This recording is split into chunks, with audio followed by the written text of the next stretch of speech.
శ్రోతలకు నమస్కారం. తెలుగు నవలా మాలిక ఛానల్ ఇప్పుడు లేదండి. కొత్త ఛానల్ తెలుగు నవలా సుమాలుగా మారింది. గమనించి శ్రోతలందరూ సబ్స్క్రైబ్ చేయండి, సపోర్ట్ చేయండి. మీ ఆదరాభిమానాలతో ఈ ఛానల్ కూడా ఇలాగే కొనసాగాలని కోరుకుంటున్న మీ శ్రీ తప్పకుండా సబ్స్క్రైబ్ చేస్తారు కదూ. Thank you. కలహంస 5వ భాగం. 4వ భాగంలో శిల్ప అమర్ల పెళ్ళి దగ్గర పడుతుంది. పెళ్లి కొడుకుని చేశాక అమర్ శిల్పను చూడటానికి బయలుదేరతాడు. దారిలో కత్తిపోట్లకి గురవుతాడు. ఆస్తి వివరాలు తెలుసుకున్న సావిత్రమ్మ శ్రీలక్ష్మికి వేరే సంబంధం చూస్తుంది. విరక్తితో రాజేంద్ర విదేశాలకు వెళ్ళిపోవాలనుకుంటాడు. ఇంతలో అమర్ హత్యకు గురవుతాడు. రాజేంద్ర తిరిగొస్తాడు. భీమశంకరం గారి ద్వారా తన జన్మరహస్యం, శ్రీలక్ష్మి జన్మరహస్యం తెలుసుకుంటాడు. కథ కొనసాగుతుంది.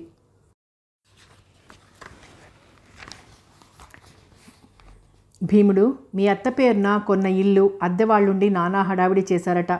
మీరిద్దరూ వెళ్ళి ఆల్వాలలో ఉన్న మన బంగళాలో ఉండండి అన్నారు. నాకదే మంచిదనిపించింది. ఆ వాతావరణం నుండి సావిత్రిని తప్పించాలి. అదే నా ధ్యేయం. మామయ్య, సావిత్రి ఉత్తమనిషి కాదు. విన్నాను భీముడు. మన బ్రతుకులు పనివారి చేతిలో ఉంటాయి అని ఆయమ్మ వైపు చూశారు. ఆమె గుర్రుగా చూసి అవతలికి వెళ్ళిపోయింది. నేను వారం రోజుల్లో ప్రయాణమయ్యి ఆల్వాలొచ్చేశాను.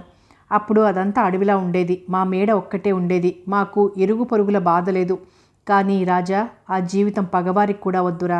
శ్రీలక్ష్మి పుట్టే వరకు నిశ్శబ్దంగా పని మనిషి వండింది తిని జీవోత్సవాల్లా ఎవరి మంచంపై వారం గడిపాం. అప్పుడప్పుడు నేనే అనేవాడిని, సావిత్రి సినిమాకి వెళ్దామా అని. ఓసారి తను ఏ మూడ్లో ఉందో మంచిది అన్నది. ఇద్దరం సినిమాకు బయలుదేరాం. మా జంటను చిత్రంగా చూశారు. లోక సహజమైన ధోరణిలో వెక్కిరించారు, వేళాకోళం చేశారు. గెడకర్రలా ఆయన, మహారాణిలా ఈవిడ. పాపం, భార్యాభర్తలు కారేమో. అది నిజమే. ఇద్దరూ కలిసి వస్తే భార్యాభర్తలు అంటాం. ఆమెకేం కర్మ ఆ గెడకర్రం చేసుకోవటానికి. నాకు తల కొట్టేసినట్టు అనిపించింది. ఆ తరువాత మళ్ళీ బయటికి వెళ్ళలేదు. సావిత్రిలో ఓ చిత్రమైన మార్పు వచ్చింది. మనుష్యుల్ని చీదరించుకోవటం, చిన్నచూపు చూడటం, పెద్దగా అరవటం. ఆ పరిస్థితుల్లో శ్రీలక్ష్మి పుట్టింది. ఆ అమ్మాయిని చూసి నేను సర్వం మర్చిపోయాను. ఆమె గురించి తెలుపుతూ మామయ్యకు ఉత్తరం రాశాను. సావిత్రిదేం తప్పు మామయ్య. ఈ బాల్య వివాహాలు ఎన్ని అనర్థాలు తెస్తాయో చూడండి. మీరు వచ్చి నిండు మనసుతో మీ కూతుర్ని దీవించాలి. కుంతీ చరిత్ర అంత ఆసక్తితో అభిమానంతో చదువుతావేం? పురాణాలను ఆదర్శంగా తీసుకున్నప్పుడు అందులోని విషయాలను ఆదర్శంగానే తీసుకోవాలి అని రాశాను. ఏమనుకున్నారో ఏమో, మామయ్య తన ఇద్దరు పిల్లలను వెంట తీసుకుని వచ్చారు. ఈసారి ఆయమ్మ ప్రవర్తనలో చాలా మార్పు కనిపించింది.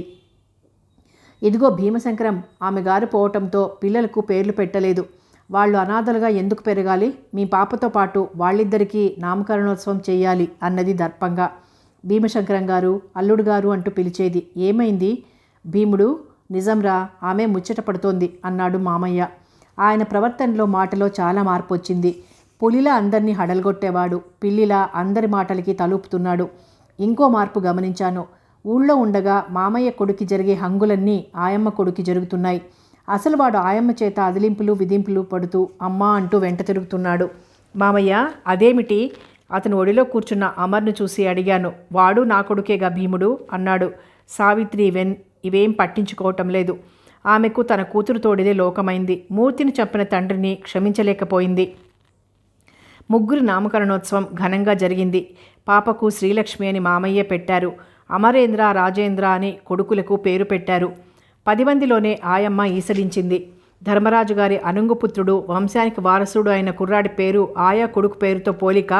అమరేంద్ర కాదు, అమర్నాథ్ అన్నది దర్పంగా. మామయ్య, వాడు వారసుడేమిటి? వీడు అనాథేమిటి? భీముడు, నీకంటే నాకెవరున్నారు? కన్న కూతురు నన్ను కసాయవాడనుకొని కన్నెత్తి చూడటం లేదు. ఆయన కంటతడి పెట్టారు. ఏదో జటిలమైన సమస్యతో బాధపడుతున్నారని అర్థమైంది. అమర్నాథ్ అసలు వారసుడయ్యాడు. రాజేంద్ర ఒక ఆయా కొడుకుగా మారాడు.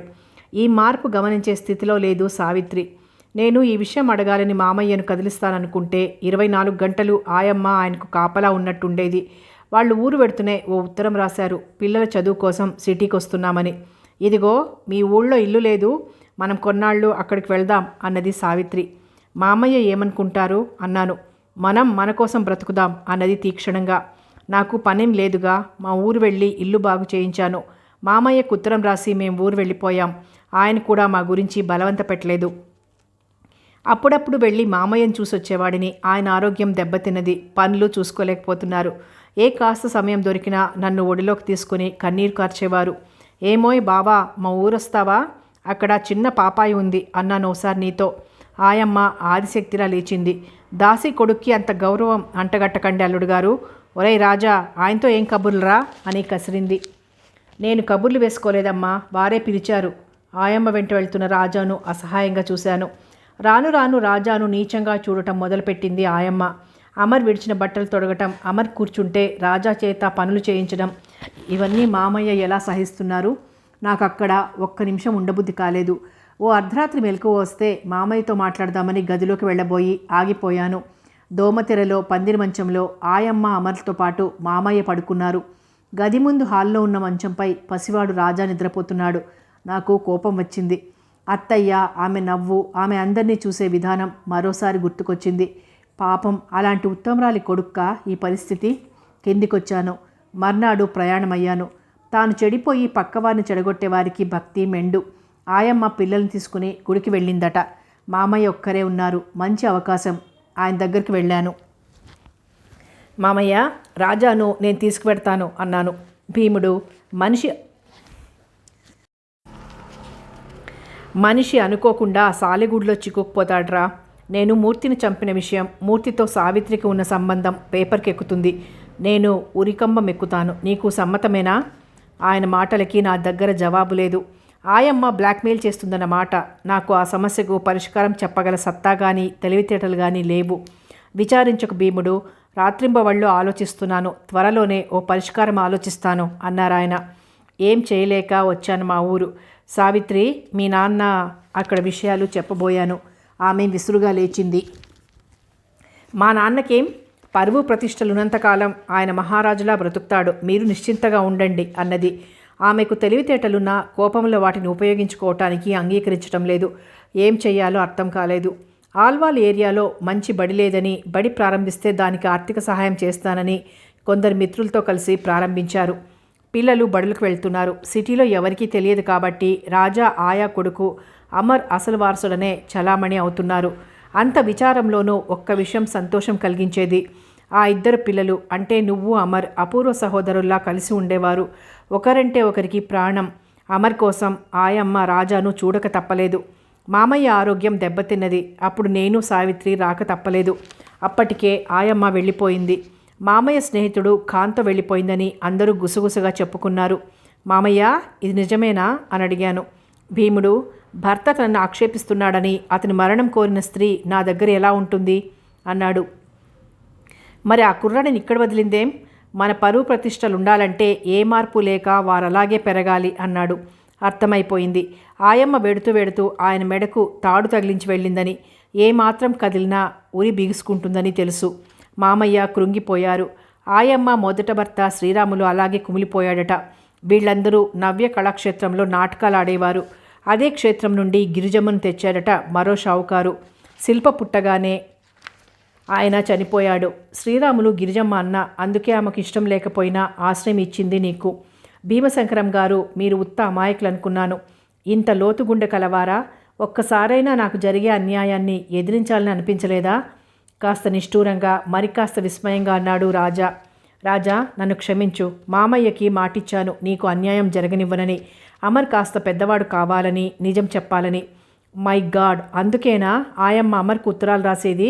నా గురించి ప్రస్తావన వచ్చేది కాదు. నేను ఈ ప్రపంచంలోని తల్లులందరినీ అసహించుకున్నాను అన్నాడు ఒక్కొక్క సంఘటన గుర్తుకు తెచ్చుకుంటూ. ఒకవైపు ఆయమ్మ మామయ్య జీవితాన్ని గుప్పెట్లో పెట్టుకుందే, మరోవైపు హరిశ్చంద్ర సావిత్రి జీవితం చేతపట్టాడు. అంటే అక్కయ్య నిజంగా అతన్ని అభిమానించలేదా? రాజా, మూర్తి సావిత్రుల విషయం హరిశ్చంద్రకు తెలిసిపోయింది. తెలవటమే కాదు, అతను వాళ్ల వెంట పిక్నిక్లకి, దేవాలయాలకు వెళ్ళి రహస్యంగా ఫోటోలు తీశాడు. అవి చేతిలో పెట్టుకొని సావిత్రిని ఆడించాడు. రాస్కెల్, పళ్ళు కొరికాడు రాజా. సావిత్రిని భయపెట్టి ధర్మరాజు మెమోరియల్ హై స్కూల్లో చేరాడు. ఆస్తిలోని భాగాలు కూడా అమ్ముకోవడం మొదలుపెట్టాడు. అది చూసిన సావిత్రి నోరు విప్పితే చాలు ఫోటోల ప్రసక్తి తెచ్చేవాడు. వాటి విషయం తెలియక అమర్ నువ్వు తొందరపడ్డారు. ఫలితం శ్రీలక్ష్మి వివాహం చెడిపోయింది. ఆ ఫోటోల నెగిటివ్లు సంపాదించాలి భీమశంకరం గారు. వద్దు రాజా, వద్దు. దుష్టులకు దూరంగా ఉండాలి. శ్రీలక్ష్మి వివాహం నీతో సెటిల్ అయిందంటే ఎంతో సంతోషించాను. ఆ భగవంతుడికే తెలుసు అన్నాడు పైపంచతో కళ్ళొత్తుకుని. శ్రీలక్ష్మి ఆచూకీ దొరికిందా? లేదురా అబ్బాయి, ప్రయత్నిస్తున్నాను అన్నాడు దిగులుగా. మన కుటుంబాన్ని సర్వనాశనం చేసిన ఆ తుచ్చుడిని వదిలేయమంటావా? రాజా, నేనేం చెయ్యను చెప్పు. కన్న తండ్రి కన్నా ఎక్కువగా ప్రేమించాను శ్రీలక్ష్మిని. ఆమె సాన్నిధ్యంలో సర్వసుఖాలు అనుభవించాను. నాకు జీవించడానికి ఆశాకిరణం నా రక్తం పంచుకొని పుట్టిన బిడ్డ కాకపోయినా అంతకంటే ఎక్కువ ప్రేమించాను. ఆయన కళ్ళొత్తుకున్నాడు. రాజాకి ఎలాగో ఉంది. మగవారు ఏడ్వటం, అందున భీమశంకరం గారు లాంటి వారు ఏడ్వటం అతన్ని కలిచివేసింది. అతనికి అమాయకంగా కాలం మారిపోయింది అంటూ తిరిగే భీమశంకరమే తెలుసు. లేచి ఆర్తిగా అతను కళ్ళొత్తాడు. శ్రీలక్ష్మిని వివాహం చేసుకోవటానికి నిరాకరించానే గాని ఆమె అంటే నాకు అభిమానమే. మీరు నిశ్చింతగా ఉండండి, నేను అన్నీ చూస్తాను హామీ ఇచ్చాడు రాజా. అతను రాజాను దగ్గరకు తీసుకున్నాడు. ఒక్క క్షణం ఇద్దరూ బాహ్య ప్రపంచం మర్చిపోయారు. రాజా తేరుకున్నాడు. మీరు విశ్రాంతి తీసుకోండి, శిల్ప విషయం చూడాలి అన్నాడు. ఆ పిల్లకు అలాంటి ఉద్దేశం లేకపోయినా తల్లి చేయించిందేమోనని అనుమానం రాజా. కాదు భీమశంకరం గారు, శిల్ప ఏనాడు అలాంటి పనులు తలపెట్టదు. తల్లి కానివ్వండి, ఆమె తాత కానివ్వండి, ఎవరు చేశారో ఈ పని చెప్పనా? రాజా ఆశ్చర్యంగా చూశాడు. చెప్పండి. అమర్ నాన్నగారి కొడుకే, ఆయమ్మ సంతానమని సావిత్రి గారికి తెలుసా? మొన్నటి వరకు తెలియదు. నీకు శ్రీలక్ష్మిని ఇవ్వటానికి నిరాకరించి వేరే సంబంధం చూసినప్పుడు చెప్పాను నువ్వెవరో అమర్ ఎవరో. చాలు. రాజు చరచరా బయటికి వెళ్ళిపోయాడు. భీమశంకరం గారు ఆలోచిస్తూ నిలబడిపోయాడు. హరిశ్చంద్ర తోక తొక్కిన తాచులా కస్సుబుస్సుమంటున్నాడు. అతని ప్రణాళికలకు అంతరాయం కలగదు. నిరాటంకంగా అతి తెలివిగా తను అనుకున్నది సాధించాడు. ఇప్పుడు ఈ అనుకోని మార్పు అతని జీవిత విధానాన్నే మార్చివేసేలా ఉంది. రాజా యజమానైతే ఆ బడి ఛాయల్లోకి కూడా రానివ్వడన్నది జగమెరిగిన సత్యం. ఆయమ్మ ఇంత రహస్యంగా తన కొడుకుని మారుస్తుందనుకోలేదు. అతనికి బాగా తెలుసు జరగబోయేదేమిటో. అందుకే వార్తాపత్రికలో నైజీరియాకు ఉపాధ్యాయులు కావాలన్న ప్రకటన చూసి అప్లై చేశాడు. ఎంత లేదన్నా రాజా అసలు వారసుడని కోర్టులో నిరూపణ జరిగి విషయాలు ఓ కొలిక్కి రావటానికి ఓ సంవత్సరం పడుతుంది. ఈ లోపల తను వెళ్ళిపోవాలి. ఒక బెడదంటే వదిలించుకోగలడు, కానీ తన ప్రాణానికి ఇద్దరున్నారు, ఆయమ్మ, భీమశంకరం గారు. దాదాపు సావిత్రమ్మ జీవితం బజారుకెక్కినట్లే. ఇప్పుడు తను బెదిరించినా లాభం లేదు. శ్రీలక్ష్మి ఉన్నా పర్వాలేదు, ఆమెను అడ్డం పెట్టుకుని కథ నడపవచ్చు. ఆ పిల్ల ఎక్కడికి వెళ్ళిందో రాజా పరువు ప్రతిష్టలు మరిచి వార్తాపత్రికలో ప్రకటన ఇచ్చాడు. అది చూసి ఆ పిల్ల వచ్చినా తనకు లాభమే, అదే నమ్మకం లేదు. అతను ఆలోచిస్తూ ఉండగానే రాధాదేవి వచ్చింది. ఆమె ముఖం చాలా ప్రసన్నంగా ఉంది. ఏమిటి రాధా అని అడిగాడు. ఏముంది, నాకు ప్రమోషన్ వచ్చింది, డెప్యూటీ ఇన్స్పెక్టర్ ఆఫ్ స్కూల్స్ అన్నది దర్పంగా. మీకంటే సీనియర్స్ లేరు? ఉన్నారు. మాకు ప్రమోషన్ ఇచ్చినందుకు కోర్టుకు కూడా వెడుతున్నారు. మన చట్టాలన్నీ కాగితాల వరకే పరిమితమయ్యాయని తెలియని వెర్రి మనుషులు అన్నది. చీర విప్పి స్టాండ్ పైకి గిరాటేసింది. ఎవరున్నా సరే ఆమెకు లక్ష్యం లేదు. ఆమె ఒంపు సొంపుల్ని చూసి మురిసిపోతాడు హరిశ్చంద్ర. మీరేమిటి దేవదాస్ పోజు పెట్టారు? ఇంకా కొన్నాళ్ళు పోతే జోలె కట్టడమో కటకటాల వెనక్కుపోవడమో ఖాయం. అందుకే దేశం వదిలిపోదాం అనుకుంటున్నాను. ఐడియా బాగానే ఉంది కానీ సెలెక్ట్ కావద్దు. ఆ అనుమానం నీకెందుకు వచ్చింది? సెలక్షన్ కమిటీలో భారతీయులు ఉంటేనే లంచమో మంచమో వేయొచ్చు. అంతా ఫారినర్స్ ఉంటే ఉండొచ్చు. వేరే మార్గం ఆలోచిస్తాను డియర్ అన్నాడు. అతను బట్టలు మార్చుకొని ఆ ఊర్లో ఉన్న ఒక ఉపాధ్యాయుడి ఇంటికి వెళ్ళాడు. అతను 6 సంవత్సరాలు నైజీరియాలో ఉండొచ్చాడు. హలో మిస్టర్ థామస్ వెళ్ళి ఆనందంగా అతనితో కరచాలనం చేశాడు. అతను చిరునవ్వుతో తల పంకించాడు. రండి హరిశ్చంద్ర గారు ఆహ్వానించాడు. ఇద్దరూ వెళ్ళి అతని డ్రాయింగ్ రూమ్లో కూర్చున్నారు. ఏం తీసుకుంటారు? కూలా హాటా? మీ ఇంట్లో అడుగు పెడితే ఓ స్వర్గంలో అడుగు పెట్టినట్లుంది. ఇంకా ఆకలి దప్పులు గుర్తుంటాయా అన్నాడు అతను కట్టిన అత్యంత అధునాతనమైన గృహం వంక చూస్తూ. మాదేముందండి, బంధువులు స్నేహితులను వదులుకొని బయటి దేశాలలో ఉండి 4 డబ్బులు తెచ్చి ఇలా కట్టాం. మీరు మా అందరికంటే ముందే చక్కని ఇల్లు కట్టారు అన్నాడు. హరిశ్చంద్రకు మండిపోయింది. వెధవవాగుడు వీడును అనుకున్నాడు. అవసరం తనది, అందుకే ఓ వెధవ నవ్వు నవ్వాడు. అదేనండి, బయట ఉంటే అనుభవం వస్తుంది అన్నాడు. అవుననుకోండి, అన్ని రకాల వాళ్ళు అక్కడ ఉండలేరు. వాళ్ళు కొన్ని విషయాలలో చాలా ఖచ్చితంగా ఉంటారు. మీరు చెప్పేది నాకు అర్థం కాలేదు. అదేలేండి, వాళ్ళు అబద్ధాలన్నా మోసమన్నా ఏవగించుకుంటారు అన్నాడు. అది చాలు, నువ్వు మోసగాడివి అనడానికి నిదర్శనం. మనం జాగ్రత్తగా ఉందాంలేండి అన్నాడు కోపాన్ని దిగమింగుతూ. అదీకాక వాళ్ళు పనిచేసేవారిని చాలా ఇష్టపడతారు. అఫ్కోర్స్ మీ పేపర్ క్వాలిఫికేషన్ చూస్తే తప్పకిస్తారు. అతనికి కొండంత ధైర్యం వచ్చింది. ఆ జాబ్ ఏదో వస్తే తర్వాత సంగతి తను చూసుకుంటాడు. ఆడదాని ఓరచూపులో ఓడిపోని వీరుడెవ్వడు అనుకున్నాడు హుషారుగా. థామస్ భార్య కాఫీ తెచ్చింది ఇద్దరికి. మీరు తెచ్చారేమిటి? పనివారు లేరా? పనివారున్నా మనం చేయాల్సిన పని చెయ్యాలి కదా. హరిశ్చంద్ర గారు, ఒక్కసారి బయట దేశాలకు వెడితే ఈ సూపీరియారిటీ కాంప్లెక్స్ పోతుంది అన్నాడు ఆయన. అమ్మ, సూపీరియారిటీ కాంప్లెక్స్ కాదండి, డిగ్నిటీ. వస్తాను. కాఫీ తాగి ఇంటికొచ్చాడు. అతను చెప్పిందే నిజం. వారం రోజుల్లో హరిశ్చంద్రకు ఇంటర్వ్యూ వచ్చింది.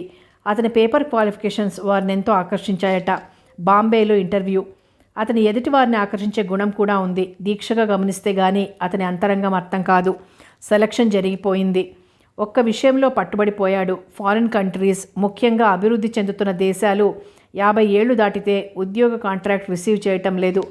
అందరూ వయసు తక్కువ వ్రాయించుకునే ప్రయత్నం చేస్తారు. హరిశ్చంద్రకు ఎంత లేదన్నా 40 దాటాయి. మీ వయసు ఎంత? కమిటీ మెంబర్ అడిగాడు. 32 సంవత్సరాలు. మీరు ఉద్యోగం ఎన్నాళ్లుగా చేస్తున్నారు? అతను డాక్యుమెంట్స్ను నిశితంగా పరిశీలించాడు. 20 సంవత్సరాలు అయిందండి అన్నాడు సగర్వంగా. బీఈడీ అయ్యాకే ఉద్యోగంలో చేరారా? అవునండి అన్నాడు ధీమాగా. ఐసి. అతని పెదవులపై చిన్నగా చిరునవ్వు కదిలింది. ఏం? ఎందుకండి? మీ దేశంలో 12 సంవత్సరాలకి డిగ్రీ తెచ్చుకుంటారా మిస్టర్ హరిశ్చంద్ర? అంత తెలివైన వారు మాకొద్దు. అతని నవనాడులు కృంగిపోయాయి. తనెంత మూర్ఖుడు! ఈ చిన్న విషయంలో దొరికిపోయాడేమిటి? నీరసంగా బయటకొచ్చాడు. అతనికి చాలా బాధగా ఉంది. అతను హైదరాబాద్ వెళ్ళి మళ్ళీ అందరికీ ముఖం చూపించలేడు. సెలెక్ట్ అయ్యాను, ఏదో ట్రైనింగ్ చేయాలంటున్నారు, అందుకే ఇక్కడ ఉండిపోయాను. 1000 రూపాయలు పంపు అని రాధాదేవికి టెలిగ్రామ్ ఇచ్చాడు. అతనికి తెలుసు ఎన్ని అవస్థలు పడైనా సరే ఆమె డబ్బు పంపుతుందని. అతను అక్కడే ఉద్యోగం వెతకసాగాడు. స్మగ్లర్స్ కోసం వెతకసాగాడు. అతను ఏదో విధంగా హైదరాబాద్కు దూరంగా ఉంటే చాలు అనుకున్నాడు. అతనికి ముఖం చెల్లటం లేదు. వద్దు, నాకు ఉరిశిక్ష వేయొద్దు, నేను చంపలేదు. శిల్ప అరుపులు వింటూ రాజా అలాగే నిలబడిపోయాడు. షీఈ్ యాక్టింగ్, సబ్ ఇన్స్పెక్టర్ అన్నాడు. No, her condition is very serious. Doctor కోపంగా చూశాడు. ఎస్ఐ తేలుకుట్టిన దొంగలా మారిపోయాడు. రాజా నిట్టూర్చాడు. తనకున్న సోర్సెస్ అన్నీ వినియోగించి శిల్పను విడిపించాడు. ఆమెకు మతి భ్రమిస్తుందని కలలో కూడా ఊహించలేదు. శిల్ప ఆరోగ్యంగా ఉంటే తిరిగి ఏదైనా పని చేయవచ్చు. హరిశ్చంద్ర ఆచూకీ తీయవచ్చు. శ్రీలక్ష్మి కోసం వెతకవచ్చు. మళ్ళీ ఆ రాజా జీవితం తనకి వస్తే ఎంత బావుండును. హై స్కూల్లో క్లర్క్గా ఉద్యోగం. గిరిజమ్మ చూడకుండా శిల్పను కలుసుకోవడం, గుసగుసలు, బాసలు ఎంత థ్రిల్లింగ్గా ఉండేది. అంతా అయోమయంగా తయారైంది. మిస్టర్ రాజేంద్ర, డాక్టర్ పిలిచాడు. పెద్ద షాక్ తినది. నార్మల్కు రావచ్చు, కానీ పసిపిల్లను చూసినట్టు చూడాలి. ఆసుపత్రిలో చేర్చమని చెప్పలేను అన్నాడు డాక్టర్. ఇక్కడే ఉంటుంది, మిగతా విషయాలు నేను చూసుకుంటాను అన్నాడు రాజేంద్ర. డాక్టర్ వెళ్ళిపోయాడు. ఎస్ఐ కూడా వెళ్ళిపోయాడు. గిరిజమ్మ ఏడుస్తూ కూతురి పక్కన కూర్చుంది. మీరు కాసేపు ఏడు పాపుతారా అడిగాడు రాజా. నాకు మిగిలింది అది నాయనా. నేనేం పాపం చేశానని ఆ భగవంతుడు నాకు ఈ శిక్ష విధించాడు? మీరు బయట కూర్చొని తనివి తీరా ఏడ్చండి అన్నాడు. అతని తీక్షణమైన చూపులు ఎదుర్కోలేకపోయింది. ఆమె మెల్లగా లేచి బయటకు వెళ్ళింది. శిల్ప మృదువుగా పిలిచాడు. ఎవరు? రాజా, నువ్వేనా? అమర్బాబు అనుకున్నాను అన్నది పైకప్పు కేసు చూస్తూ. రాజేంద్ర హృదయం అర్థమైంది. ఆమె అలా అవటానికి కారణం తనే. తెల్ల చీర, మల్లెపూలు, ముత్యాల దండ తెచ్చిపెట్టు. మంచిది శిల్ప, ఇప్పుడే తెప్పిస్తాను. వెనుతిరిగాడు. కెవ్వుమని లేచొచ్చి అతని చేయి పట్టుకుంది. భయంగా చూసింది. వద్దొద్దు, నువ్వు బయటికి వెడితే నన్ను చంపుతారు అన్నది దీనంగా బతిమాలుతూ. అతను వెనక్కి వచ్చి ఆమె 2 చేతులు పట్టుకొని కూర్చోబెట్టాడు. ఇంకా వణుకుతూనే ఉందామె. శిల్ప, ఏం జరిగింది? గబుక్కున చూసింది. ఆ చూపులో జీవం లేదు. శిల్ప, అమర్బాబును ఆఖరిసారిగా ఎప్పుడు చూశావు? ఆమె కళ్ళు వెడల్పయ్యాయి. రాజాను నిశ్చితంగా ఆశ్చర్యంగా చూసింది 2 నిమిషాలు. లేదు, అతన్ని చంపలేదు. అతన్ని ప్రేమించకపోయినా అతనంటే నాకు చాలా గౌరవం. పసిపాప లాంటివాడు. చంపలేదు. ఆమె ముఖమంతా స్వేదబిందువులతో నిండిపోయింది. వికృతంగా మారింది. నేను చంపలేదు. గావు కేకలకి రాజేంద్ర అదిరిపోయాడు. ఆమె తన తలను మంచం కోడుకేసి కొట్టుకోసాగింది. తన శక్తినంతా ఉపయోగించి ఆమెను అదిమి పట్టాడు. వదులు, నన్ను ఉరి తీస్తారు, నాకు ఉరిశిక్ష వేస్తారు. అతని పట్టు విడిపించుకోవాలని శతవిధాలా ప్రయత్నం చేసింది శిల్ప. నర్స్ అతను గట్టిగా పిలిచాడు. బయట కూర్చుని పేపర్ తిరగేస్తున్న నర్స్ పరుగులు పెట్టినట్లే వచ్చింది. ఎస్ సార్ అన్నది ఆదుర్దాగా. అతని భావం గ్రహించి ఆమె ఇంజెక్షన్ సిద్ధం చేసింది. ఈ లోపల శిల్ప అరుస్తూనే ఉంది. ఇంజెక్షన్ ఇచ్చిన 5 నిమిషాలకి తోటకూర కాడలా అతని చేతుల్లో వాలిపోయింది. ఆమెను జాగ్రత్తగా మంచంపైకి చేర్చాడు. తల దగ్గర మంచంపై ఉన్న కోడుకు తుండు తగిలింది ఉంటే తీసుకున్నాడు. మెల్లగా ఆమె ముఖానికి పట్టిన చెమట ఒత్తాడు. అప్పుడే విచ్చిన మొగ్గల కలకలలాడుతున్న కన్య కన్నతల్లి కసాయితనానికి ప్రేమించిన వాడి త్యాగనిరతిలో నలిగిపోయింది అనుకున్నాడు. చిన్నగా ఫ్యాన్ తిప్పి మెల్లగా లేచాడు. నర్స్, చాలా జాగ్రత్త, ఇదిగో ఇక్కడ స్పెషల్గా బజర్ పెట్టించాను. నీ వల్ల కానప్పుడు ఈ బజర్ నొక్కు, ఇంట్లో అందరూ వస్తారు అన్నాడు. ఆమెకు అమర్బాబు విషయం గుర్తు చేయకపోతే రెచ్చిపోవటం లేదు అన్నది నర్స్ నిదానంగా. ఐసి అని ఫ్యాన్ గాలికి ముఖాన్ని కప్పిన ముంగురులు వెనక్కు నెట్టి మెల్లగా మేడ దిగాడు. కింద గదిలో ఆయమ్మ ఏడ్పు ఇంకా వినిపిస్తోంది. అతని ముఖంలో రంగులు మారాయి. స్త్రీ అమృతానికి హాలాహలానికి నిర్వచనం కాబోలు. అతనికి ఒక విధంగా అసహ్యం కలిగిన తండ్రి పట్ల కోపం పెరిగింది. అబల అయిన స్త్రీని వంచించి ఆమెను హింసించి మనిషిని రాక్షసిగా చేస్తారు. ప్రేమకు కామానికి అడ్డురాని పెద్దలు పెళ్ళి అనేసరికి మేమున్నామని ఏవో అవాంతరాలు కల్పిస్తారు. అతను ఆయమ్మ గదిలోకి వెళ్ళాలా మానాలా అని చూస్తుండగానే ఆమె బయటకొచ్చింది. రాజా, నా తండ్రి, నీకు చేసిన ద్రోహం తలుచుకుంటే ఇక్కడ ఉండాలని లేదు, ఇంకా కొన్ని రోజులు ఉండాలి అన్నది వెక్కుతూ. చూడండి, మీరు నా అమర్నాథ్ తల్లి కాబట్టి కోపం తెచ్చుకుందామన్నా కోపం రావడం లేదు అన్నాడు. అమర్ గుర్తుకు రావటంతో అతని కళ్ళు చెమర్చాయి. వాడు నిజంగా అమరుడయ్యాడు నాయనా అన్నది ఆమె కళ్ళొత్తుకొని. మీరు ఎన్ని రోజులు ఉండాలనుకుంటే అన్ని రోజులు ఉండండి, మీ కొరకైనా ఉండాలి రాజా అన్నదామె. నా కొరక ఎందుకు? అతను కనుబొమ్మలు ముడిపడ్డాయి. నన్ను నమ్మినా మానినా ఒక్క విషయం చెప్పాలి నాయనా, ఇంతవరకు నువ్వు ఆయా కొడుకువి, ఇప్పుడు ధర్మరాజు గారు లాంటి ధనవంతుడికి కొడుకువి. ఆ ధనం కోసం ఏమైనా చేస్తారు. నిజం బాబు అన్నదామె. ఆమె దృష్టి అంతా సావిత్రి గదివైపే ఉంది. అంత భయం అవసరం నాకు లేదు అన్నాడు రాజా. అయితే నన్ను ఇంకా నమ్మటం లేదా బాబు? ఎవ్వరినీ నమ్మలేకుండా ఉన్నాను. దయచేసి ఇంకా అనుమానాలకు అవమానాలకు ఆస్కారం ఇవ్వొద్దు అన్నాడు. అతను మెల్లగా నడిచి రాష్ట్రపతి నిలయం వైపు వెళ్ళాడు. అతనికి పాత జ్ఞాపకాలే మిగిలాయి. తను శిల్ప ఎంత స్వేచ్ఛగా తిరిగారు. రాజా, అతను తలెత్తి చూశాడు. ధనుంజయ్ నిలబడి ఉన్నాడు. నమస్కారం అండి, బాగున్నారా? బాగున్నానండి. ఏదో గుర్తుకొచ్చినట్టు అలర్ట్ అయ్యాడు. ఏమిటండి అంత కంగారు? మిమ్మల్ని చూడగానే పాత అలవాటు ప్రకారం రాజా అనేశాను. అనేస్తే ఏమైంది? భలేవారే, అలాగే పిలవండి. రండి కూర్చోండి. తన పక్కన స్థలం చూపాడు. ధనుంజయ్ వచ్చి కూర్చున్నాడు. మన హెడ్ మాస్టర్ ఆచూకీ ఏదైనా దొరికిందా? బొంబాయిలో ఉన్నాడని అంటున్నారండి, కానీ ఫారెన్లో ఉన్నాడని భార్య చెప్తోంది. ఇద్దరే లేండి అన్నాడు. మాస్టారు, ఆ అండి మీరు మర్చిపోండి. అలాగే రాజా, ఒక మాట, అమర్నాథ్ బాబుకు విషం ఇచ్చింది శిల్పే అని అందరి నమ్మకం. అవకాశం ఉంది. ఆ అమ్మాయిని లక్ష్మీ సదన్లో పెట్టడం అంత మంచిది కాదేమో. ఆ అమ్మాయి అపస్మారక స్థితిలోనైనా నిజం చెప్తుందేమోనని ఆశ మాస్టారు. ఆ తల్లి డబ్బు మనిషి. అవును గాని శిల్ప అంత నీచానికి ఒడిగడుతుందని అనుకోను. నిజమే గాని ఒక్క విషయం ఆలోచించు రాజా, ఆ అమ్మాయి నిన్ను అభిమానించినంతగా మరెవరిని అభిమానించలేదు. అమర్నాథ్ ఎవరో తెలిసాక తల్లి బలవంతంపై చెయ్యొచ్చు కదా. ఏమోనండి, నాకు మతిపోతుంది. ఒక వంక నన్ను నేను నిరూపించుకోవాలట. ఈ ఆస్తి అంతస్తు వదిలి ఎక్కడికైనా పారిపోవాలనిపిస్తుంది అన్నాడు ఆందోళనగా. నువ్వు అలా అంటే ఎలా రాజా? మాలాంటి వారి మనుగడకు అర్థం కల్పిస్తామని మేము ఆశిస్తున్నాం అన్నాడు. ఈ బాధ్యతలే కట్టిపడేస్తున్నాయి. ఆ తరువాత చాలాసేపు బడి అభివృద్ధి గురించి చర్చించారు. పక్కనున్న హాల్లో జూనియర్ కాలేజీ కూడా స్థాపించవచ్చని ప్రస్తావించాడు. నిజమే మాస్టారు, ఈ సంవత్సరం నాకు అలాంటి పనులకు పూనుకునే అవకాశం కూడా లేదు. మీరు స్పేడ్ వర్క్ తయారు చేయండి, నెక్స్ట్ ఇయర్ చూద్దాం అన్నాడు. వస్తాను రాజా. 2 ట్యూషన్స్ కుదుర్చుకున్నాను. మనము చదువు చెప్పామా లేదా అని చూడరు, ఎంత సమయం కేటాయించామని ఆలోచిస్తారు. మంచిది మాస్టారు, మీకు నా సంగతి తెలుసు, మీలో ఒకడిగా భావించండి అన్నాడు. అతను వెళ్ళిపోయాడు. అతనికి మతిపోతోంది. శిల్ప గురించి బాధ లేదు. సినిమాల్లో చూసినట్టు అనుమానంపై నిందించి ఉరిశిక్ష వేయరు, సాక్ష్యం కావాలి. కానీ అమర్ను హత్య చేసిన ఎవరై ఉంటారు? అతను ఎవరిని ఊహించలేకపోతున్నాడు. శిల్పను చట్టం నుండి తప్పించగలడు, న్యాయంతో పోరాడగలడు. కానీ సమాజం నుండి ఆమెను రక్షించాలంటే అసలైన హంతకుడు దొరకాలి. ఒక్కడివి ఏం చేస్తున్నావు? భీమశంకరం వచ్చాడు. రండి కూర్చోండి. తన సమస్య చెప్పాడు. శిల్పని ఎలా రక్షించను భీమశంకరం గారు? అదే నేను ఆలోచిస్తున్నాను రాజా అన్నాడు అతను. మీరు నన్ను అపార్థం చేసుకోకండి, శ్రీలక్ష్మి కోసం ప్రయత్నం చేస్తున్నాను అన్నాడు దిగులుగా. భలే వాడివి Raja, blood is thicker than water అన్నారు. నువ్వు రక్త సంబంధికుడివి, ఆస్తి గలవాడివి. కాలమే మారిపోయిందయ్యా. మా కాలంలో ఆడపిల్లలు ఇలా ఇల్లు విడిచిపోలేదు మరి. అందుకే ఇన్ని అనర్థాలు వచ్చాయి నిట్టూర్చాడు. అతను మెల్లగా లేచి భీమశంకరం వెనకాలే నడిచాడు. శిల్పని ఇంట్లో ఉంచుకోవటం ఎవ్వరికీ ఇష్టం లేదు. రేపు సైకియాట్రిస్ట్ వస్తాడు, అతను ఏం చెప్తాడో చూడాలి అన్నాడు దిగులుగా. భీమశంకరం గారు రాజాతో ఇంటి వరకు వచ్చాడు. గదిలోకి వెళ్ళి ఇద్దరు శిల్పని చూశారు. ఊపిరి తప్ప ఆమెకు ప్రాణం ఉన్నట్టు నిరూపించడానికి ఏం లేదు. శవాకారంలా పడి ఉంది. భీమశంకరం కళ్ళు తుడుచుకుంటూ వెళ్ళిపోయాడు. రాజా భోజనం చేసి సండే మ్యాగజైన్ తీసుకుని కూర్చున్నాడు.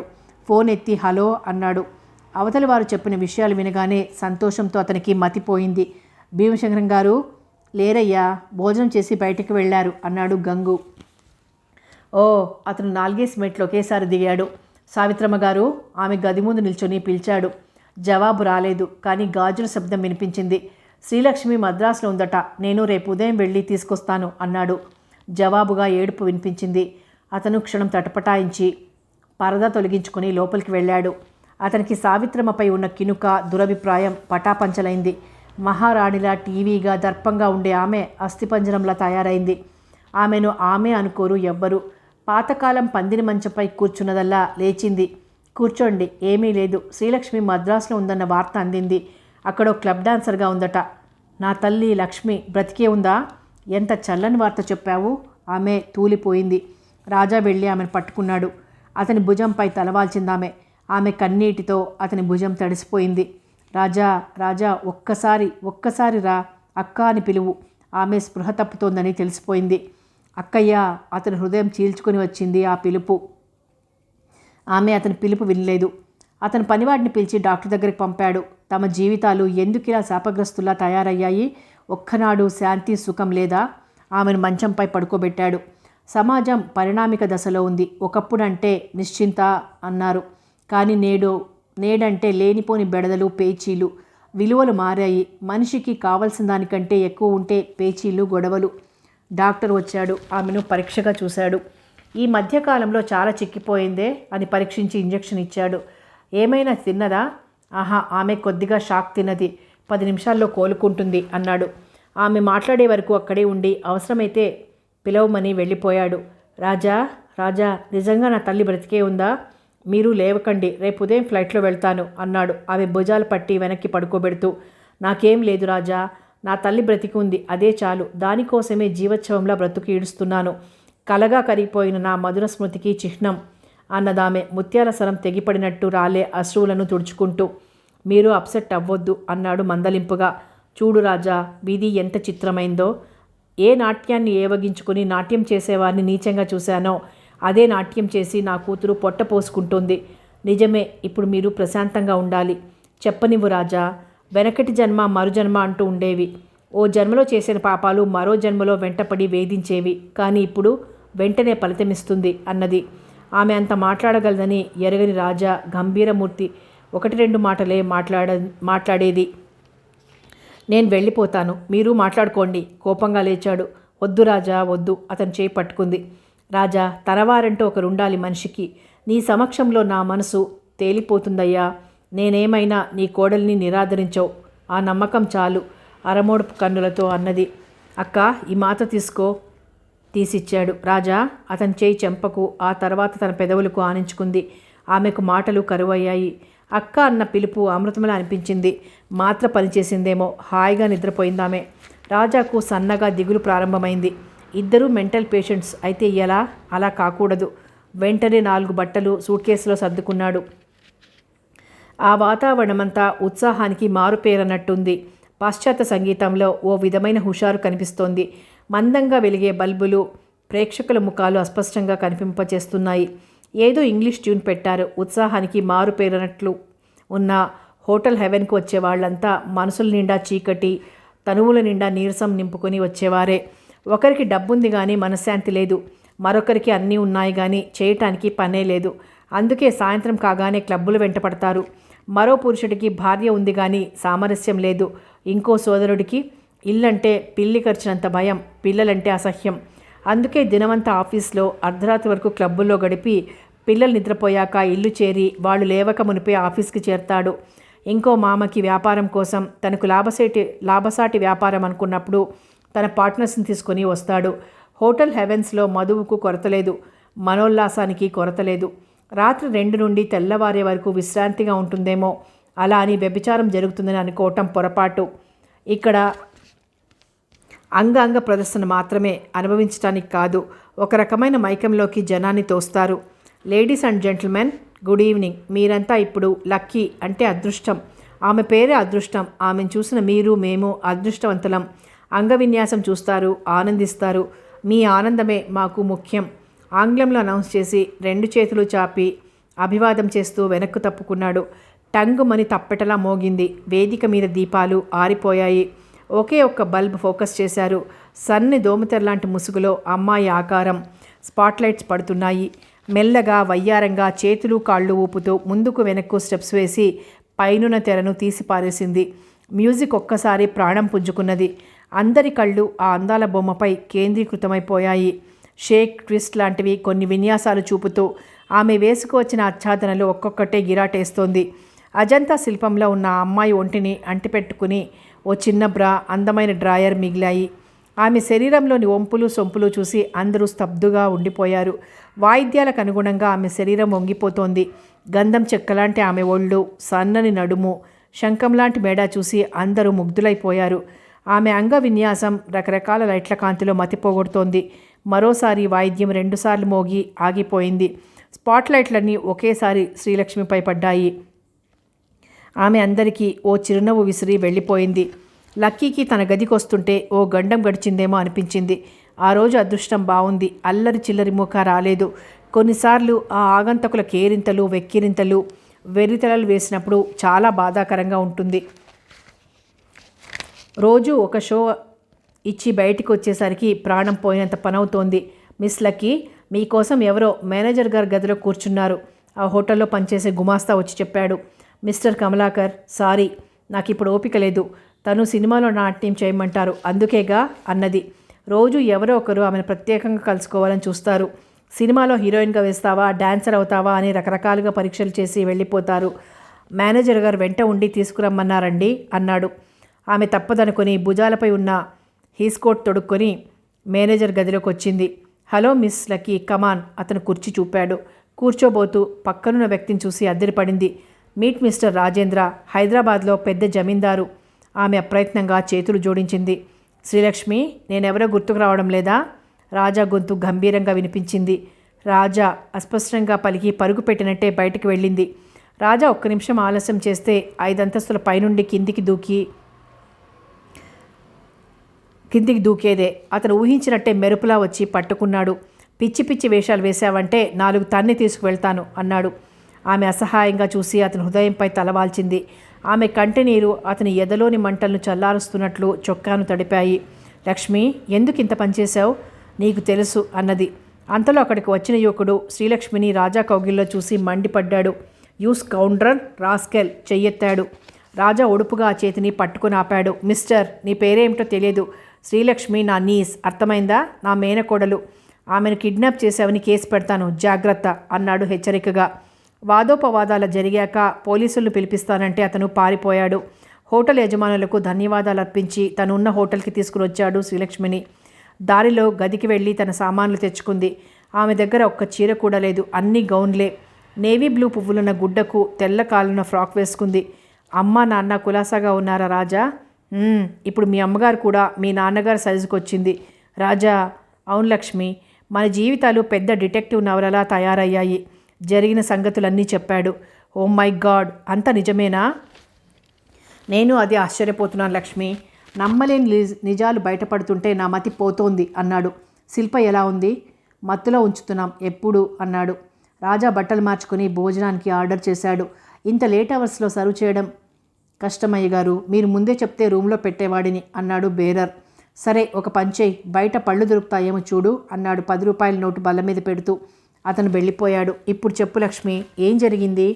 నాకు ఇష్టం లేని పెళ్లి చేస్తున్నారని కసితో ఇల్లు వదిలాను రాజా. ఆ తర్వాత ఏం జరిగిందో నువ్వు ఊహించగలవు. సుందరాన్ని వదిలేద్దామనుకున్నాను, కానీ ఈ సమాజంలో అలాంటి సుందరాలు చాలామంది ఉన్నారు.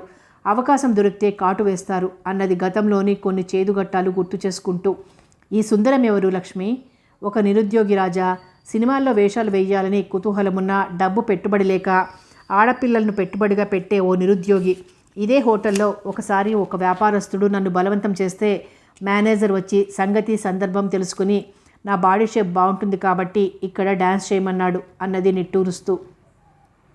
నీ ముఖం, నీకేం డ్యాన్స్ వచ్చు? అతను నవ్వాడు. అదే పెద్ద పట్టణాలలో ఉన్న ఘనత రాజా, అన్నీ వచ్చినవాడు ఏం రానట్టు అవుతాడు. పరిస్థితుల ప్రాబల్యం వల్ల ఏమీ రానివారు క్షణంలో నేర్చుకోగలుగుతారు అన్నది దీర్ఘంగా నిశ్వసించి. ఒక్క ఉత్తరం రాయకూడదా లక్ష్మి? మేమంతా పరాయి వాళ్ళమైపోయామా అన్నాడు బాధగా. కన్న తల్లే పరాయిదైనప్పుడు ఇంకా ఇతరులతో ఎలా చెప్పుకోను అన్నది ఏడుస్తూ. నీ తల్లి అసహాయత గుర్తిస్తే అలా అనవు లక్ష్మి అన్నాడు అనునయింపుగా. ఇద్దరి మధ్య కొన్ని నిమిషాలు మౌనంగా దొర్లిపోయాయి. లక్ష్మి సుందర్ను పిలిచి మీ వివాహ విషయం మాట్లాడేదా? రాజా ఆలోచించి అడిగాడు. వద్దు రాజా, అతడు అంగీకరిస్తాడనుకోను అన్నది తల అడ్డంగా తిప్పుతూ. అతనికి అర్థం కాలేదు ఆమె భావం. సగం ఆస్తి ఇచ్చి ఏదైనా వ్యాపారం చేసుకోమంటాను అన్నాడు హామీ ఇస్తూ. అది నిజమే, కానీ అతనికి నిలకడ తెలియదు. ఒక చోట ఉండటం అంతకన్నా తెలియదు. 4 రుచులు మరిగిన మనిషి వస్తాడని అనుకోను అన్నది తన గోళ్లకేసుకున్న రంగువంక చూస్తూ. అతను మాట్లాడే లోపలే బేరర్ పండ్లు తీసుకుని వచ్చాడు. కడిగి చాకు తెచ్చి అక్కడ పెట్టి వెళ్ళాడు. శ్రీలక్ష్మి పళ్ళు ముక్కలు కోసింది. రాజేంద్ర తన మేనమామంటే నమ్మలేకపోతోంది. చిత్రమైన అనుభవాలు. తీసుకో రాజా, మామయ్య అని పిలవలేకపోతోంది. అతనొక్క పండు ముక్క తీసుకుని తింటూ పరిసరాలను మర్చిపోయి ఆలోచనలో పడ్డాడు. సర్వం మర్చిపోయింది. ఆమె ఊహలు ఎక్కడెక్కడికో పోతున్నాయి. తలెత్తి చూసింది. కడ్బనియన్లో ఉన్న రాజా భుజాలు అందంగా ఆరోగ్యంగా కనిపించాయి. వెళ్ళి అతని ఒడిలో పడుకుని సేద తీరాలనిపించింది. అతనే తనవాడైతే ఈ పళ్ళు అందించే దృశ్యం ఎంత కమనీయంగా ఉండేదో అనుకుంది. రాజా భుజంపై గడ్డమాంచింది. అతను చెయ్యి వెనక్కి పోనిచ్చి ఆమె తలను గట్టిగా అదుముకున్నాడు. రాజా, శ్రీ అతను వెనక్కి తిరిగి ఆమె పెదవులు సున్నితంగా చుంబించాడు. జరిగిందంతా మర్చిపోయి కొత్త జీవితం ప్రారంభించాలి. నువ్వు నాకు అండగా ఉండాలి అన్నాడు. అతను మాట్లాడితే గంధర్వగానంలా వినిపిస్తుందేమో. అలాగే మామయ్య. మామయ్య కాదు, రాజా అని పిలవాలి. ఆమె బుగ్గ మీద చిటిక వేశాడు. మంచిది అన్నది శ్రీలక్ష్మి. ఆమె హృదయం మనసు ఏకమై యుగళగీతం పాడుతున్నట్టు, రాజా రాజా అంటున్నట్టు అనుభూతి చెందింది. రాజా తన బిడ్డలకు తండ్రి అవుతాడనుకుంటే ఎంతో గర్వంగా ఉంది. అపురూపంగా చూసుకునే భర్త కంటే స్త్రీ కోరేది ఏముంటుంది ఈ ప్రపంచంలో? లక్ష్మి, లక్ష్మి ఏమైందమ్మా? రాజా కుదుపులకు శ్రీలక్ష్మి కళ చెదిరిపోయింది. ఏమిటి, ఏమైంది? అయోమయంగా చూసింది. నువ్వే చెప్పాలి, ఉన్నట్టుండి రాజా రాజా అంటూ అరిచావు అన్నాడు ఆమెనే దీక్షగా చూస్తూ. ఓ ఐఎమ్ సారీ. సారీ రాజా. తను భ్రమపడిందా? ఊహలలో ఊయలూగిందా? లేచి బాత్రూమ్కి వెళ్ళి చల్లటి నీళ్లతో మొహం కడుక్కుంది. అక్కడే నిలబడి తుండు తీసుకుని ముఖమద్దుకుంటుంటే అక్కడ టెలిఫోన్ ఎక్స్టెన్షన్ స్టాండ్ పైన ఉన్న చిన్న డైరీ కనిపించింది. అది తీసింది. మొదటి పేజీలోనే శిల్ప ఫోటో ఉంది. అది చూడగానే చిగురిస్తున్న ఆమె ఆశలు అడుగంటిపోయాయి. రాజా శిల్పకే మనసు తనువు అంకితం చేశాడు. ఆ మనసులో మరొకరికి చోటుండదని తెలిసి తనెందుకు ఆశపడుతోంది? కళ్ళు చెమర్చాయి. కళ్ళొత్తుకుంది. లక్ష్మి, లక్ష్మి తలుపు బాదిన చప్పుడికి కళ్ళొత్తుకుని డైరీ అక్కడ ఉంచేసింది. వస్తున్నా కళ్ళొత్తుకుని తలుపు తీసింది. నాకెంత భయమేసిందని అన్నాడు తేలిగ్గా నిట్టూరుస్తూ. ఆత్మహత్య చేసుకుంటాననుకున్నావా? నాలాంటి వారు అంత తేలిగ్గా కీర్తిశేషులు అవ్వరు అన్నది పేలవంగా నవ్వుతూ. లక్ష్మి ఆర్తిగా చూశాడు. ఆమె మాట్లాడకుండా వచ్చి రెండవ మంచంపై ఒరిగిపోయింది. రాజా, ఆ ఆయా అంత పాపాన్ని కొడిగడితే దాన్ని ఇంట్లో ఎందుకు ఉంచావు? ఉన్నట్టుండి అడిగింది శ్రీలక్ష్మి. రాజా వచ్చి తన మంచంలో కూర్చున్నాడు. పొరపాటు ఆమె ఒక్కదాందే కాదు కదా, మీ నాన్న, మీ తాతగారైన ధర్మరాజు గారిది ఉంది అన్నాడు ఎటో చూస్తూ. ఆయనేం చేస్తాడు మధ్యలో? ఆయమ్మను ఆదరించే సాహసం లేనప్పుడు ఆమెతో అక్రమ సంబంధం పెట్టుకుని తన కన్న కొడుకుని దాసీ కొడుకు అనటం బావుందా అన్నాడు. తనకు మొదట ఆయమ్మ మీద వచ్చిన ఉధృతమైన కోపం గుర్తుకు తెచ్చుకుంటూ. ఆ తర్వాత శాంతంగా ఆలోచిస్తే తండ్రి పొరపాటే చాలా కనిపించింది. కానీ పొరపాటు చేసింది తాతయ్య, కానీ అనుభవించింది నువ్వు. అది తప్పదు కదా లక్ష్మి. తల్లిదండ్రుల ఆస్తిపాస్తులతో పాటు పాపపుణ్యాలు కూడా పంచుకోవాలి అన్నాడు మామూలుగా. తాతయ్యపై కోపంగా ఉందా? లక్ష్మి, ఇప్పుడు ఎవరిని కోపగించినా లాభం లేదు. జరిగిపోయింది చక్కబడదు. కానీ జరగబోయేదాన్ని ఏమైనా చక్కదిద్దగలమా అన్నది ఆలోచనలో మునిగిపోయింది. రాజా నోటి దగ్గర చిటిక వేశాడు. నిద్రొస్తోంది, పడుకో. అతను లైట్ ఆర్పాడు. అలసి ఉన్నాడేమో, నిద్రపోయాడు. శ్రీలక్ష్మి అటు ఇటు దొర్లింది. అందమైన ఆడపిల్ల తను పక్కన పెట్టుకొని పసివాళ్ల నిద్రపోయి అతని ఉదాత్తతకు జోహార్లు అర్పించకుండా ఉండలేకపోయింది. అతను తనవాడు కాదు అనుకుంటే ఎంతో దిగులేసింది. కానీ ప్రేమకు బహుముఖాలు. భర్తగా, ప్రియుడిగా తప్ప ఆత్మీయుడిగా ఒక అన్నగా అతన్ని పొందవచ్చు. అంతరాత్మ అంగీకరించకపోయినా రాజీ పడడం తప్పడం లేదు. అతను నవ్వుకుంటున్నాడు. బహుశా శిల్ప గుర్తుకొచ్చిందేమో. దుఃఖం దిగమింగుతూ అలాగే అతని పక్క మంచంపై నిద్రపోయింది లక్ష్మి. శ్రీలక్ష్మిని తీసుకుని ప్లేన్ దిగిన రాజాకు భవిష్యత్తు భయంగా కనిపించింది.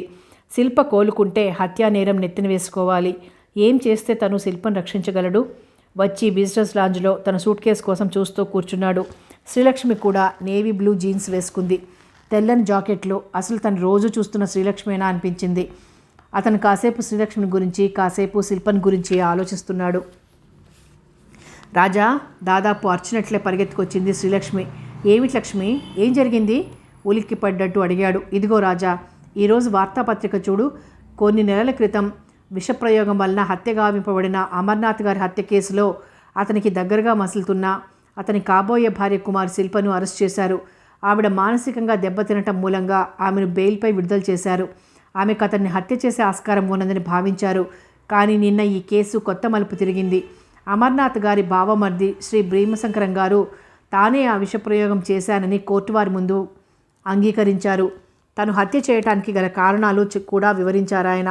అమర్నాథ్ తల్లి అతని మేనమామ గారి ఉంపుడుగత్తె అని, ఆమె తనను భారీగా అంగీకరించడం లేదన్న కక్షతో స్వర్గీయ ధర్మరాజును బ్లాక్మెయిల్ చేస్తూ అసలు వారసుడైన రాజేంద్రకు అన్యాయం చేయటం సహించలేక ఆ ఆయా కొడుకైన అమర్నాథ్పై కక్ష తీర్చుకోవాలని తను ఆ పని చేశాడట. ఇలా ఇవ్వు. తను ఆ వార్తాపత్రిక లాక్కొని చదివాడు. రాజా, నాన్న హత్యలు చేయగలడా? శ్రీలక్ష్మి ముఖం పాలిపోయింది. ఓ మై గాడ్, ఏమిటిది? ఒక సమస్యపోతే నేనున్నానంటూ మరొకటి తలెత్తుతోంది. తమ పిల్లలు ఇంత కష్టపడతారని తెలిస్తే అంత కష్టపడి డబ్బు సంపాదించేవారు కాదేమో అన్నాడు రాజా. అతని నుదుట చెమట్లు పట్టాయి. పద రాజా, కంగారుగా అంది శ్రీలక్ష్మి. పద, యాంత్రికంగా నడిచాడు రాజా. అతను టాక్సీ పిలిచాడు. టాక్సీ కుదుపుల్లాగి అతని మనసు అటు ఇటు ఊగుతోంది. ప్రాణమిచ్చే స్నేహితుడు పోయాడంటే చంపింది వీరేనని తనకు ఆత్మీయులైన వారిని రంగంలోకి ఈడుస్తున్నారు. శిల్ప తర్వాత తను అభిమానించే వాళ్లలో భీమశంకరం గారు. ఆయన హత్య చేస్తాడంటే తను కాదు కదా, ఎవ్వరూ నమ్మరు. మరి ఆయన ఎందుకు నేరం నెత్తిన వేసుకున్నాడు? శిల్పను రక్షించాలనా? అంతే అంతే. స్వార్థమే తెలియని ప్రేమమూర్తి. తను ఏనాడైనా ఊహించాడా? సంతాప సభకు బదులు సంతాన సభ అనే భీమశంకరం, గౌరవనీయులైన అనటం రాక కీర్తిశేషులైన అనే భీమశంకరం, ప్రతిదానికి ఆడపిల్లలు తిప్పుతూ గెడకర్రలు నిలిచిపోయే భీమశంకరం, కాలమే మారిపోయిందయ్యా అంటూ మారని మనిషి భీమశంకరం. ఇన్ని రహస్యాలు కడుపులో మిడ్చుకుంటాడని ఎవ్వరూ ఊహించరు. కారెళ్ళి లక్ష్మీభవన్ ముందాగింది. రాజా ఒక్క ఉదుట్న దిగాడు. టాక్సీ మీటర్ చూసి డబ్బులిచ్చాడు. అక్కయ్య గట్టిగా పిలిచాడు. ఓ ఆకారం బయటకొచ్చింది. ఆ ఆకారాన్ని చూసి కెవ్వున కేక వేసి రాజాను ఖర్చుకుపోయింది శ్రీలక్ష్మి. అక్క, శ్రీలక్ష్మి వచ్చింది చూడు. అమ్మా లక్ష్మి అని పిలిచింది ఆ ఆకారం. శ్రీలక్ష్మి రాజాను వదిలి ఆశ్చర్యంగా చూసింది. తను చూసి జడుచుకున్న ఆకారం తల్లిదా? ఏ కండ కాకుండా సాగిపోయి వేలాడుతున్నాయి.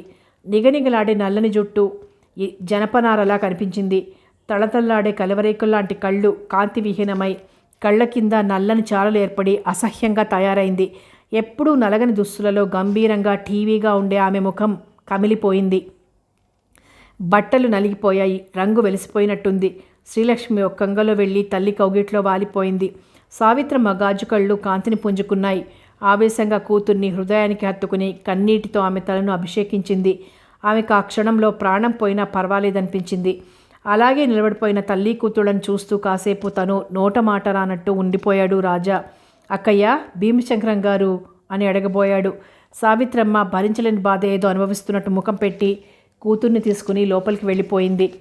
రాజా పైకి వెళ్ళి శిల్పం చూశాడు. ఆమె ప్రశాంతంగా నిద్రపోతోంది. నా బిడ్డను అనవసరంగా పిచ్చిదాన్ని చేశారు నాయనా. ఆ ఎముకల గూళ్ళల్లో ఎన్ని బుద్ధులున్నాయో. అమ్మో అమ్మో, గుండెలు బాదుకుంది గిరిజమ్మ. ఇక్కడ గొడవ పెట్టకండి, కోపంగా చూశాడు. ఆమె మూతి ముడుచుకొని వెళ్ళిపోయింది. అతను ఆర్తిగా శిల్ప తలనిమిరి ఆమె చేతిని పెదవులు కానించుకొని వదిలేశాడు. వివిధ భారతిలో భక్తిరంజని కాబోలు వినిపిస్తోంది. నిజమే, రాజాలోని అణువణువు అదేవిధంగా ఆక్రోశించగా తన గదికి వెళ్ళి 15 నిమిషాల్లో తయారై వచ్చాడు. గంగు కాఫీతో ఎదురొచ్చాడు. గంగు, ఫియట్ కారు తుడిచిపెట్టు, ఆ బూట్లు ఇలా ఇవ్వు అన్నాడు కాఫీ అందుకుని. గంగు బూట్లు తుడిచిపెట్టి కిందికి వెళ్ళాడు. బూట్లు వేసుకుని కాఫీ తాగి కిందికి వచ్చాడు. రాజా, పలహారం తీసుకుని వెళ్ళరాదు? సావిత్రమ్మ వచ్చి అడిగింది. ఒక్క నిమిషం ఆగి ఆమె వెంక దీక్షగా చూశాడు. భర్త నింద నెత్తిన వేసుకున్నాడన్న బాధ లేదా? మొదట భావం చూడాలక్క అన్నాడు. ఆమె మాటలకి పెద్దగా ప్రాముఖ్యం ఇవ్వకుండానే. తిరిగి చూసి ఆమెను బాధ పెట్టడం ఇష్టం లేక మెల్లగా భీమశంకరం గారిని పోలీస్ స్టేషన్కి వెళ్ళాడు. వెళ్తూ లాయర్ గారిని కలిశాడు. అతను అరగంటలో వస్తానంటే ఒక్కడే వెళ్ళి భీమశంకరం గారిని కలిశాడు. బావా, ఎందుకు ఈ నిందను ఎత్తిన వేసుకున్నావు? శిల్పను రక్షించడానికి కదూ, చెప్పు బావా. అతను మాట్లాడలేదు. వచ్చి రాజాని గుండెలకి హత్తుకున్నాడు గాఢంగా. బావా బావా అన్నావుట్రా రాజా, చాలురా వెళ్ళు. అమర్ని చంపింది నేనే, వాళ్ళ అమ్మపై కక్షతో చంపాను, నా మాట నమ్మరా అన్నాడు దృఢంగా. రాజా కొత్తవాడిని చూసినట్టు చూశాడు. ఆ తర్వాత లాయర్ గారు వచ్చినా శ్రీలక్ష్మి వచ్చినా అతను అదే మాట చెప్పాడు. ఆయమ్మ అతడికి నానా శాపనార్థాలు పెట్టింది. వార్తాపత్రికలన్నీ రాజా ప్రమేయం లేకుండానే భీమశంకరం గారి గురించి చిలువలు పలువులుగా వర్ణిస్తూ రాశాయి. రాజా లాయర్తో సంప్రదించాడు. అతను అంగీకరించాడు. తను అమర్నాథ్ గదిలోకి వెళ్ళటం గిరిజమ్మ గంగు చూశారని అన్నాడు అసహాయంగా. లాయర్ గారు, గిరిజమ్మకి కూతురు బయటపడాలని ఎన్ని నిందలైనా వేస్తుంది, ఎన్ని విషయాలైనా చూశాను అంటుంది. గంగుకి డబ్బిచ్చి అనిపించుండొచ్చు అన్నాడు రాజా. అది నిజమే, కానీ మనకు దొరికిన ఆధారాలతో ముందుకు పోవాలే తప్ప కేసు పెండింగ్లో ఉంచకూడదు అన్నాడు ఆయన. రాజాకేం పాలుపోలేదు. మెల్లగా అటు ఇటు పచార్లు మొదలుపెట్టాడు. మరి నేను చూస్తాను రాజేంద్ర గారు. లాయర్ గారు లేచారు. యాంత్రికంగా అతన్ని సాగనంపొచ్చాడు. చూస్తూ అసలైన హంతకులను వదిలి భీమశంకరం గారిని ఉరికంబం ఎక్కించలేడు. మళ్ళీ పైకి వెళ్తూ శిల్పగదిలోకి తొంగి చూశాడు. నర్స్ తలదువ్వుతూ ఏవో కబుర్లు చెప్తోంది. ఆమె మౌనంగా వింటోంది. అతనికో ఆలోచన వచ్చింది. మొదటి రోజు తెచ్చిన వార్తాపత్రిక తీసుకుని మెల్లగా శిల్పగదిలోకి వచ్చాడు. హాయ్ శిల్ప అన్నాడు ఉత్సాహంగా. హాయ్, నిన్నెంతా కనిపించనే లేదు అన్నది కాస్త నిష్ఠూరంగా. పనుల మీద తిరుగుతున్నాను. నీ ఆరోగ్యం ఎలా ఉంది? కనిపించటంలా? అనవసరంగా డబ్బుందని ఖర్చు చేస్తూ నర్సును పెట్టారు అంది మూతి ముడిచి. శిల్ప, పేపర్ చదువుతున్నావా ఈ మధ్య? ఎందుకు? అయినా వార్తాపత్రిక చదివే ఓపిక లేదు అన్నది నిరాసక్తిగా. ఒక్కసారి చూడు, బయట ఏం జరుగుతోందో తెలుస్తుంది. వార్తాపత్రిక అందించొచ్చాడు. కానీ బయట నిలబడి ఏం జరుగుతుందోనని గమనించసాగాడు. 1, 2, 10 నిమిషాలు గడిచాయి. శిల్ప కంఠం బిగ్గరగా వినిపించింది. అమ్మా, రాజా, నర్స్, నేను అమర్బాబును చంపానన్నారు. అబద్ధం, అంతా అబద్ధం అంటూ పసిపిల్లల తల అటు ఇటు ఆడించింది.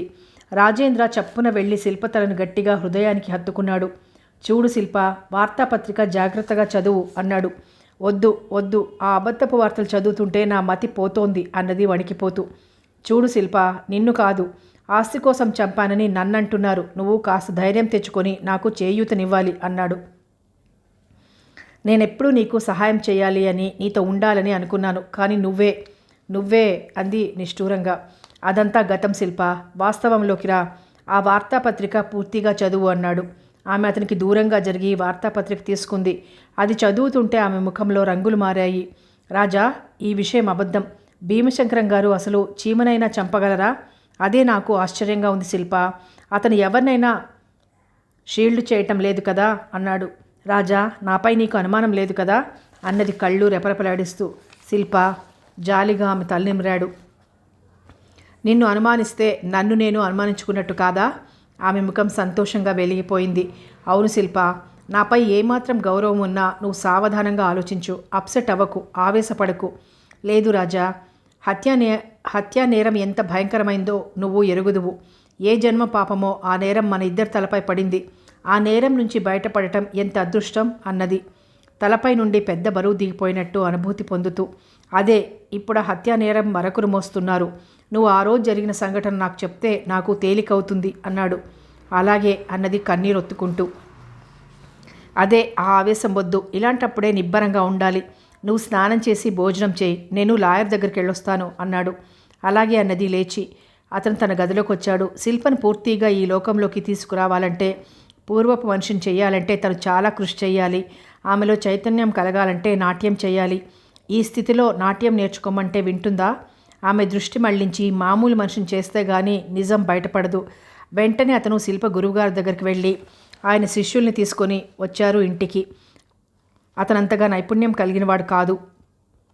శ్రీలక్ష్మి, నీకు శాస్త్రీయ నృత్యం నేర్చుకోవాలని ఉందావు కదా అన్నాడు హాల్లో కూర్చున్న శ్రీలక్ష్మి వంక చూస్తూ.